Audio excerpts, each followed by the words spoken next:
Actually এক্সেলে শেখার মতো অনেক কিছু আছে। কখন কোনটা শেখাচ্ছি বা শিখিয়ে ফেলছি বা মনে চলে আসছে, সেগুলো মনে রাখাও কিন্তু অনেক টাফ।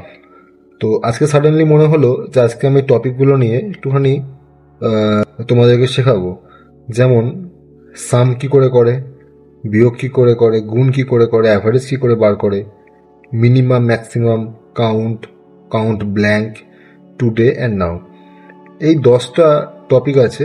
আজকে এই 10টা টপিককে কভার করার চেষ্টা করব। বাট তার আগে একটা ছোট্ট টিপস দিয়ে দিই, যেটা আমাদের অনেক ক্ষেত্রে প্রবলেম হতে পারে। যেমন আমরা যে এক্সেলে অনেক রকম জিনিস বানাতে চাই, আমরা তার টেমপ্লেট জেনারেলি বানাতে পারি না বা মনের মতো হয় না। তেমনি একটা এক্সেলে ভালো অপশন আছে বা টেমপ্লেটের একটা পুরো হাব আছে, যেখানে অনেক টেমপ্লেট পাওয়া যেতে পারে। ফর এক্সাম্পল আমি দেখাচ্ছি, এই যে মোর টেমপ্লেটস বলে একটা অপশন আছে, ছোট্ট করে লেখা ডান দিকে। এখানে ক্লিক করলে লট অফ টেমপ্লেট এখানে চলে আসে। ইভেন এখানে 1 2 3 4 5 6 7 8 8টা রকম টপিক এখানে এক্সেল অলরেডি দিয়ে রেখেছে। এই 8টা টপিকের মধ্যে আরও অনেক টেমপ্লেট পাওয়া যায়। যেমন আমি যদি বিজনেস পারপাসে যাই, তাহলে বিজনেস এখানে ক্লিক করার পরে তার একটা অনেকগুলো টেমপ্লেটের একটা সেট চলে আসবে। যেমন এতগুলো টেমপ্লেট বিজনেস পারপাসের মধ্যে রয়েছে। যদি কোনো কিছু ওয়েডিং বিষয়ে বানাতে চাই, সেটা করলেও পেয়ে যেতে পারি আমরা, বা এডুকেশন রিলেটেড। দেখা যাক সার্চ করে, আমি এত যদি খুঁজে না পাই, আমি লিখলাম এডুকেশন। এডুকেশন দিয়ে এন্টার করার পরে এডুকেশনের জন্য এখানে কিছু টেমপ্লেট চলে এসছে। এবারে যেটা আপনার লাগবে সেভাবে ইউজ করতে পারা যায়। যেমন এইটা ডেড লাইন্স, উইক শিডিউল, এগুলো স্কুলের ক্ষেত্রে খুব ভালো একটা সুবিধা পাওয়া যায়। আমি যদি এটাই দেখি, উইকলি ক্লাস অ্যাটেন্ডেন্স, এখানে একবার ক্লিক করা হলো, তারপরে ক্রিয়েট করলে এই পেজটা কিন্তু খুলে যাবে। এরপর আমি কাজ করতে পারবো। তো এইভাবে এক্সেলে একটা ভালো জিনিস, যেগুলো আমাদের টেমপ্লেট পেতে কাজে লাগে। তো আজকে আমরা শিখছি এইগুলো। তাহলে প্রথমে শুরু করছি সাম দিয়ে। What is some? সাম হচ্ছে যোগফল। একটু ঘরটা জুম করে নিই। ওকে, তো এখন শিখছি সাম। এটা হবে, ধরে নাও, একটা যোগফল। যেমন অনেকগুলো অ্যামাউন্ট রইলো 30 বা 999, বা যেমন যেমন কমপ্লিকেটেড নাম্বার, যত নাম্বারই, যত ঘরের নাম্বারই হোক না কেন, Excel will calculate this and it's very easy. তো আমি ধরলাম এটা, বা যা থাকবে আপনার রিকোয়ারমেন্ট হলো। এবারে আমরা ফাংশন দেবো is equal to some. Some function চলে এসছে এখানে, ট্যাব প্রেস করলাম, নাম্বার 1 নাম্বার 2 জানতে চাইছে। তো আমার ঘরটা শুরু করতে গেছে A2 থেকে, আমি দিলাম A2, তারপরে দিলাম আমি A2 থেকে A8, A8, তারপরে ব্র্যাকেটটা ক্লোজ করে দিলাম, তারপরে এন্টার। কত হলো? 84,768। ঠিক এটার একটা শর্টকাট রয়েছে, সেটা হচ্ছে, এটা দেখিয়ে দিই, এটাকে আমি ডিলিট করে দিচ্ছি। হোম বাটনে যাও, যেখানে আমার যোগফলটা চাই সেখানে যেতে হবে। এই ওপরে ডান দিকে আছে অটো সাম বলে,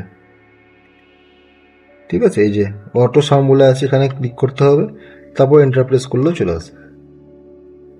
আরেকটা পদ্ধতি আছে, এটাও বলে দিই, সেটা হচ্ছে অল্ট প্লাস নিয়ে এন্টার, এটা করলেও চলে আসবে। মানে আমাকে কিবোর্ড থেকে অল্ট আর প্লাস সিম্বলটাকে প্রেস করতে হবে, এন্টার করতে হবে, তাহলে আমার এটাও চলে আসবে। যাই হোক, এটা গেল যোগ দেখানো বা সাম। এবারে বিয়োগ করব। আমি বিয়োগ দেখাচ্ছি, বিয়োগটা দুটো ঘরের হবে। সেটা হচ্ছে 999, আর তার সঙ্গে দিলাম কিছু একটা 258। কী হবে? ইজিক্যাল টু দিতে হবে, বড় ঘরের সঙ্গে ছোট ঘরটাকে বিয়োগ করতে হবে। বিয়োগ চিহ্নটা আমাদের কিবোর্ডেই আছে, তারপরে এন্টার। 741 দেখাচ্ছে। তাহলে যোগ বিয়োগ শেখা হলো। ঠিক এইটাতেই যদি গুণ করতে চাই, তাহলে কি করব? সেম ইজিক্যাল টু দিতে হবে। ইজিক্যাল টু হচ্ছে মানে এখান থেকে অঙ্কটা শুরু। হ্যাঁ, মানে ইজিক্যাল টু মানে আমি একটা অঙ্ক করবো, সেটা এক্সেলে বুঝতে পেরে যাচ্ছে। ইজিক্যাল টু দেওয়ার পরে 999 ইন্টু 258, এন্টার। গুণটা হয়ে গেল। এবারে যদি ভাগ করতে চাই, একটু নাম্বার চেঞ্জ করছি, 1000 করছি, এখানে করলাম 100।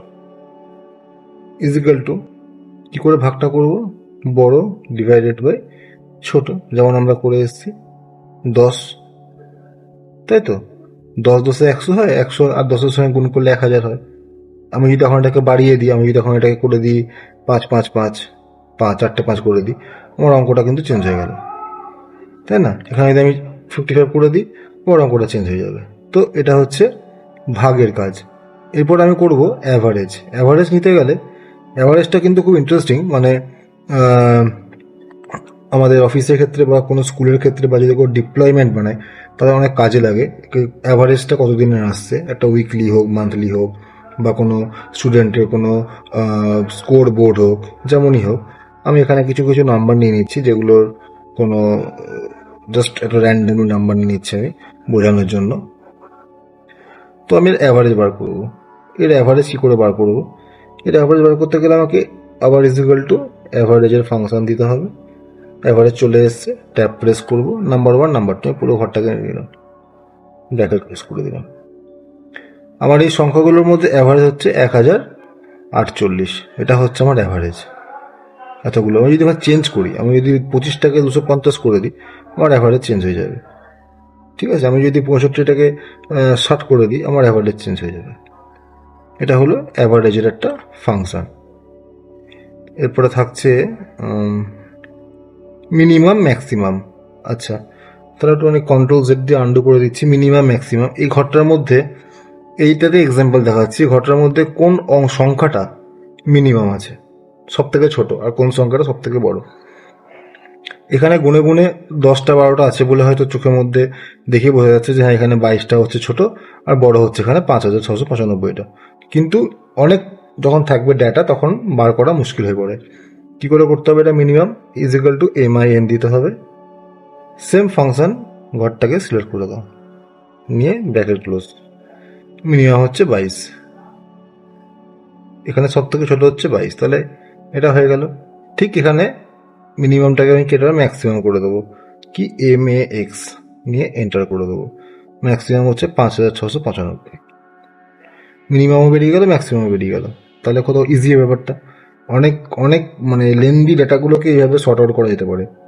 এটা কিন্তু খুব একটা ইম্পর্টেন্ট জিনিস, যেটা কিন্তু দৈনন্দিন জীবনে যারা অফিসে কাজ করে বা যারা কোনো প্রজেক্ট বানায়, যারা কোনো এইসব বিষয় নিয়ে তাদের সবসময় কাজ করতে হয়, তাদের কিন্তু এটা অনেক হেল্পফুল।